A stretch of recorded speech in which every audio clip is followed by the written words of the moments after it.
people, stay dandy, baby.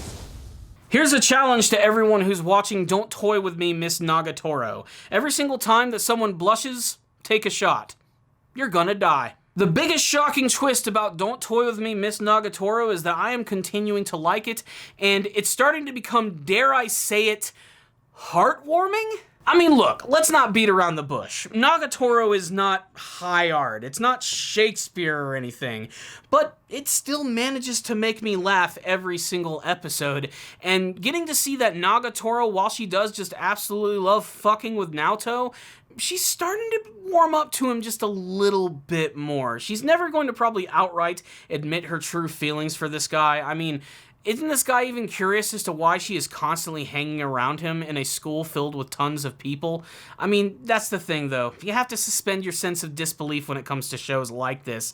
But still, there is some solid material in both of these episodes, and I certainly enjoyed them. Both of these episodes? Yes, I'm talking about 2 episodes of Don't Toy With Me, Miss Nagatoro. Today, I didn't have an opportunity to watch the last one. I was out of town on business, finally got back in town, decided to watch both of these episodes at once, which certainly was a lot of Nagatoro for 1 freaking hour, I have to say. I don't know if I should be able to watch more than 2 of these at a time because, man, it's a lot to take in.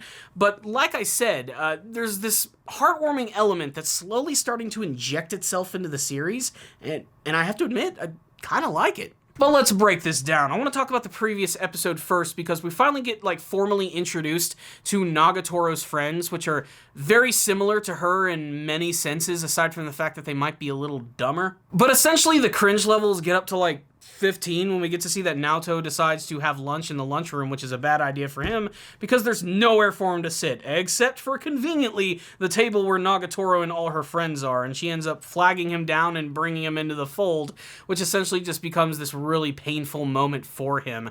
However, something really interesting happens here. He gets to finally see that Nagatoro is surprisingly protective of him, as Nagatoro's friends take a lot of the same pleasures that she takes in sort of messing with Naoto, and one of her friends tries to touch his hair because it's all fluffy, and this really ends up pissing off Nagatoro, basically transforming her into a very creepy and vindictive kind of character, and I'd be lying if I didn't say it wasn't hilarious. But it's her other friend, who I believe goes by the name of Gamo, who seems like sort of like the default leader of the group, who really starts to push Nagatoro's buttons just a little bit, to the point where she actually starts to get pissed off and almost seems to want to defend Naoto at this moment.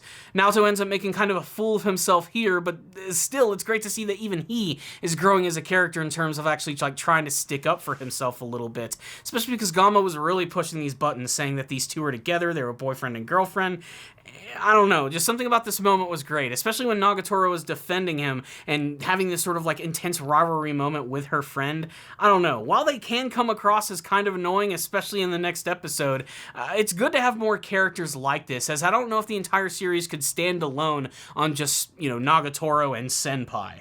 My favorite part about this episode, though, is the next story, where both of the characters are heading home from school and it's raining really hard. And both of them get completely soaked, and that's when Nagatoro decides that she's going to invite Senpai over, which, of course is going to lead to all sorts of weird sexual shenanigans, and none of it actually comes to any sort of fruition.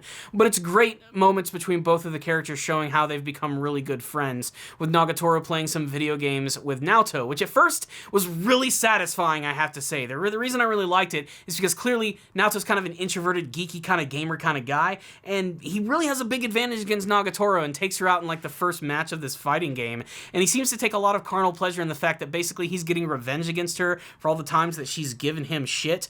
But then that's when Nagatoro starts to utilize her ridiculous ability to mess with his mind in a lot of amazing ways to distract him, and it just leads to a lot of really hilarious moments. The next episode, however, is where I think things got really good. There are a number of really great scenes here, and I'd go as far as to say this might be my favorite episode of the entire series. And I really love how we end up getting sort of 3 mini stories in every episode. There's always the intro, and then there's the 2 separate episodes. And the first one here, I think, is instantaneously going to be gift to absolute hell. There are going to be so many animated gifs of watching Nagatoro and Naoto wash their hands.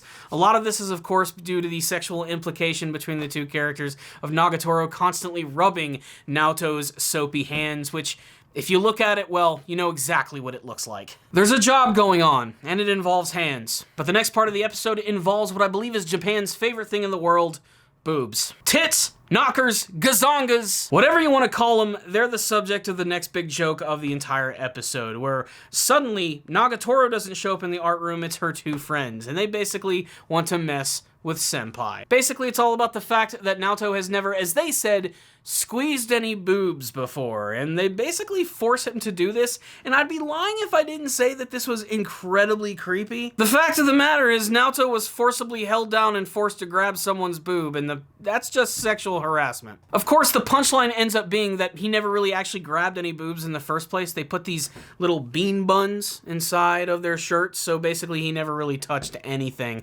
But the best thing about this scene is when Nagatoro shows up, and she is just livid as hell.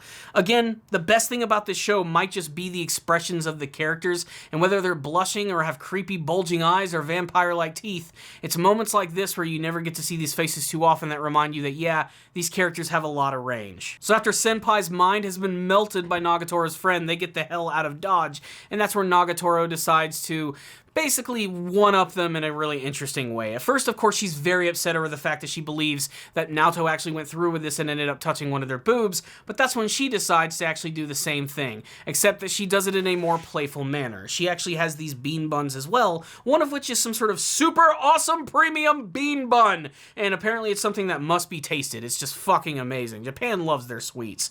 So essentially, she decides that she's going to hide both of these in her shirt and mix them around, and Senpai's going to have to try and grab onto them. Now, this is funny because you know exactly where it's headed, and it actually does go in that direction, where one of these bean buns actually falls out of her shirt, and he ends up just copping onto some Nagatoro boobage.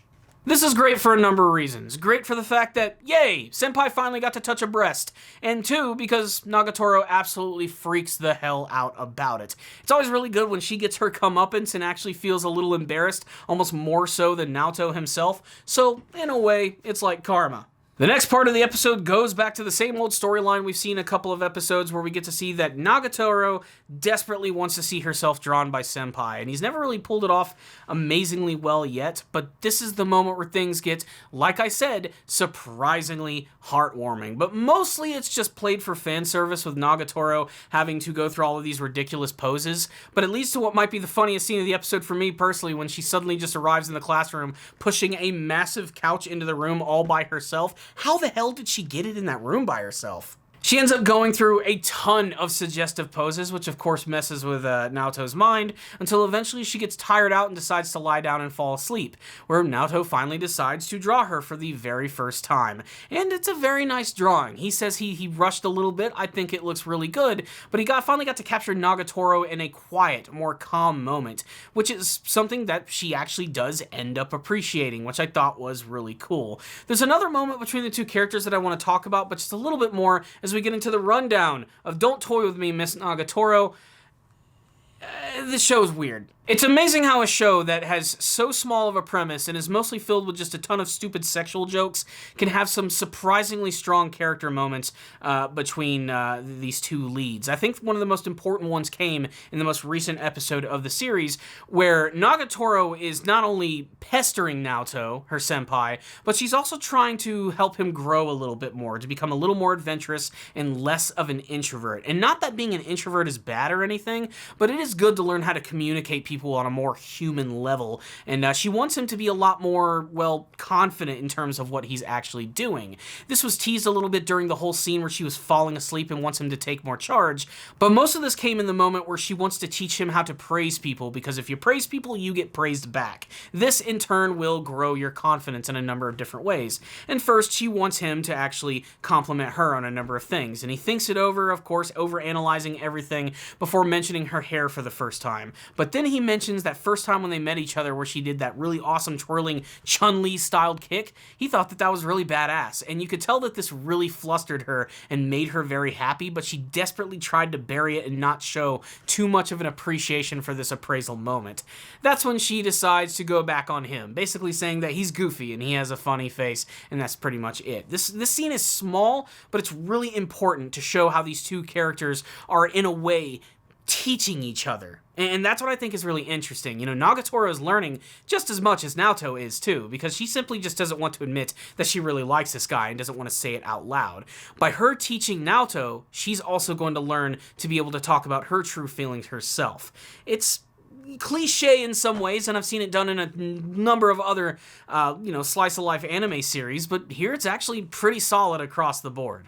Again, the best thing about the episodes, though, has got to be the comedic timing and overall just the expressions of all of the characters. Some of them are just absolutely jaw-droppingly funny, and Nagatoro's voice actor combined with her overall constant blushing and expressions just make her one of the most fun anime characters to actually watch, despite the fact that not that much is actually happening. It is a surprisingly simple show, but I simply cannot turn away at this point. I am in the drift of Don't Toy With Me, Miss Nagatoro, and I can't wait to see what sort of other comedy hijinks are going to happen next. I will say that this is by far one of the most difficult to review anime series that I've ever talked about, because talking about comedy is hard. You can be like, well, that's funny or it's not funny, and that always makes these kind of hard to do, but still, I am enjoying the show quite a bit for what it actually is, and considering I went into this one absolutely ready to just hate it and tear it a brand new asshole, and the fact that it's been growing on me so much, I think is a testament to what it's actually doing. It's absolutely juvenile, it's ridiculous, but I don't know what it is, but the show just makes me laugh and puts me at ease. I don't know what it is. Maybe it's because it's like the last anime that I watched at the end of every week, and after all of the intense action type of stuff that I watch and things that can be a little serious, it's kind of like the ultimate refresher. It's the kind of the thing that sort of, it's like that after dinner mint. It refreshes me. So I liked both of these episodes. Again, not perfect, but way better than I could have potentially expected from the series. And I have to admit that it really is growing on me, and there's this surprising warmth and heartwarming quality to the series that little by little is starting to make its way to the forefront. So yeah, I really liked both of these episodes. I'm going to give them 4 out of 5. But your thoughts may differ, and you can sound off in the comment section below telling me what you thought about the latest episode of Don't Toy With Me, Miss Nagatoro. Make sure to tell me what you thought about both of these episodes, any favorite moments, favorite funny moments, and what you hope to see from the rest of the season. So thank you guys so much for watching this review. Please subscribe to the channel for more videos just like this one. If you did like it, hit that like button. I'd really appreciate it. It ensures more people can see my content when it is released. I also want to thank all of my patrons, because you guys are fucking awesome, watching my videos, leaving me great comments, great feedback. But of course, you are doing a little bit more. You're making those monthly donations, and man, I just cannot thank you enough for that. Remember, first-time donators, I'll review an anime series of your choosing, as well as adding your name to this list of super amazing people that you currently see on screen, the super producers of Ace Guru. So thank you guys so much for watching this review. I'll see you all next time, and as always, stay down there, baby.